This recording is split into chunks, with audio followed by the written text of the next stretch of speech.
ቁጥር ካላወቀ ምን ያደርግልኛል ብለው ያደርግልኛል ቁጥር ካላወቀ ቆይ የልጅነት ባለውን አግብተው በ7 ወር ያሉ በምን ምክንያት ፈቱት? አሁን ቅቤ ለቅቤ መግዣ ስጣት አሉት እናቱ ለአማቴ ማለት ነው። 200 ብር ብድግ አድርጎ ሰጠ። እዛ ጊዜ አንዲ ብር 50 ነው ተዝም በላይ የለም ቅቤ።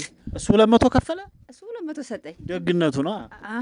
አራላ አዳምጥማ ዝም ብለህ አሁን እመዬ አልኩበት። እንዴት እንዲህ ይሰጣል ልጅዋ አለኝ።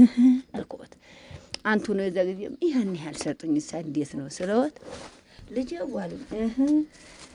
ቁጥር አያውቅም እንዲያው ለቃልቻ ኦፍቄው ይሁን ሁላ መሬት የያዙት የእህቶቹ ባል ናቸው አለ።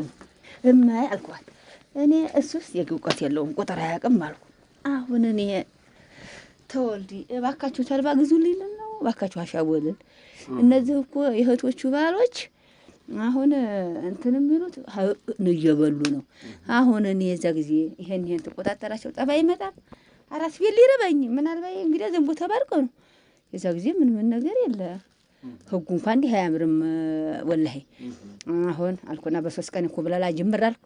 ቁጥር ካላወቀ ምን ያደርግልኛል ብለው ያደርግልኛል ቁጥር ካላወቀ ለበናው ሞልቷል። ላማለ ይታለባል በሬው ጥንት የጎደለው እውቀት ብቻ ነው። እውቀት ሁሉም ሞልቷል። እንግሊዘኛ እያጋጩ እሱ ቁጥር ቅቤ መግዣ ጠፋ። በላይ የዋተው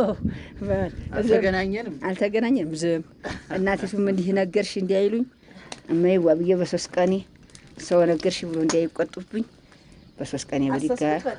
እንዲህ አይነት የገጠር ለዛ ያላቸው ፕሮግራሞች ለማየት ወደ ጦሳ ቲዩብ የዩቲዩብ ቻናል ጎራ በሉ።